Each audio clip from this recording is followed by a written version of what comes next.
Hello, everyone. Thank you so much for joining us for another weekly wrap-up. My name is Jeremy Kronemeyer, Operations Manager for Wickham Financial Group, and I have Graham Wickham here, President and CEO of Wickham Financial and Insurance Services. Graham, what happened in the markets last week? Yeah, thank you, Jeremy. Thanks for everyone jumping on the call. Really had a great market last week. We saw the S&P 500 and the Russell 2000 up about 2%. And the NASDAQ Composite, remember that's pretty tech focused, that was really the leader. That was up 3.5%.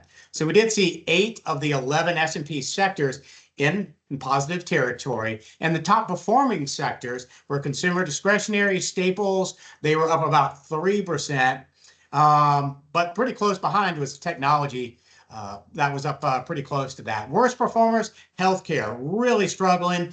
Energy, really healthcare hit 3-year lows. If we look at the labor market and some economy numbers coming out, we saw jobless claims up about 226,000. Those were continuing claims. They rose 1.94 million. That was the highest since 2021.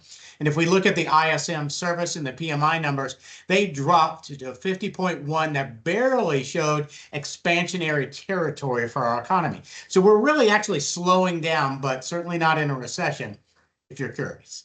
Q2 productivity, that rebounded a positive 2.4% versus a negative 1.8% in Q1. Consumer credit, that increased by 7.37 billion in June. So maybe the consumer is reaching out there for loans to help supplement their needs, which is good to a point. But then we can have too much, maybe not quite there yet. Household debt that hit a record of 18.39 trillion.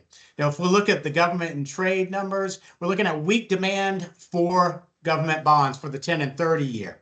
We saw the Swiss president trade deal attempt with the United States that failed. And then President Trump added gold to his tariffs, pushing a blended rate to the highest since 1934. The gold did surge on that to some all-time highs, above $3,500 an ounce. If we look at crypto in the Fed, we saw Steve Mirren. Now he's a Bitcoin advocate. He was appointed to the Fed, filling in a seat.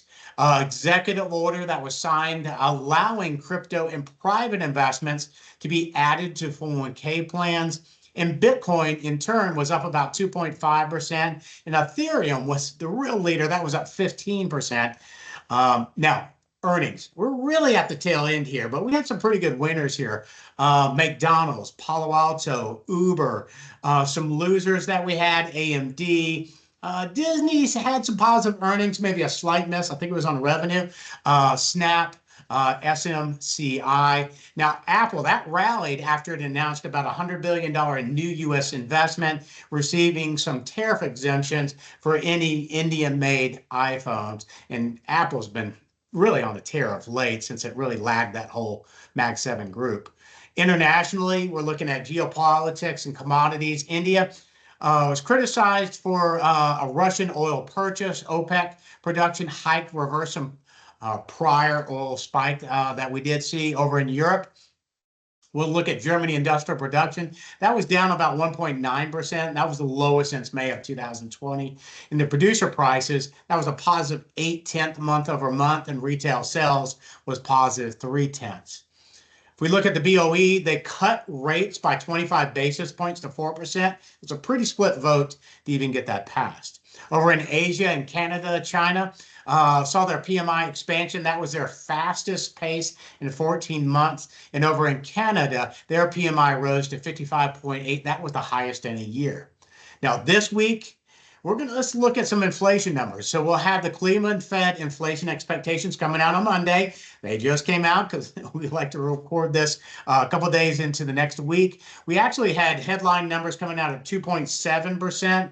That was actually below anticipated, and we had core, so that's slipping out, pulling out volatile food and energy. That was actually 3.1, and that's usually what the Fed likes to follow. So that was 3.1. I think that was slightly ahead of expectations, but the market today is up a lot. So I think the market likes what it sees. But we got the U.S. CPI, PPI, endpoint prices will all be reported throughout the rest of this week. Then we'll look at the U.S. primary inflation expectations on Friday. Then Germany will be coming out with their CPI. Then we look at production sales, U.S. industrial production, retail sales, get over to China and look at their industrial production. Then we've got some unemployment claims that'll be coming out. And just continuing, I think, conversation with rate talk. What's going to go on with rates? What could happen? Could they cut? How much would they cut in their next meeting that's rolling out in September? Jim? Well, Graham, I had a question for you on that, talking about the rate cuts. There's been a lot of chatter about the rate cuts toward the end of the year, but also kind of pressure from the White House. Do you see, what they're going to do for rate cuts and how it might affect the markets?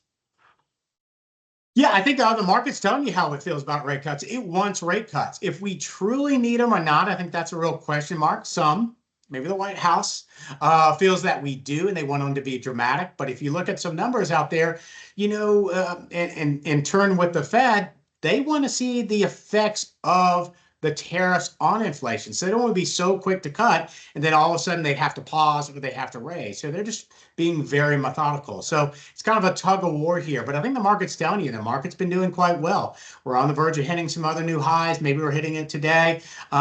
Sure, you always got to expect volatility, but I think the markets are looking and are excited about some Fed cuts. Gotcha. Well, Graham, we always appreciate the information and expertise. And thank you to our listeners who check in with us every single week. And we look forward to seeing you next time. Take care.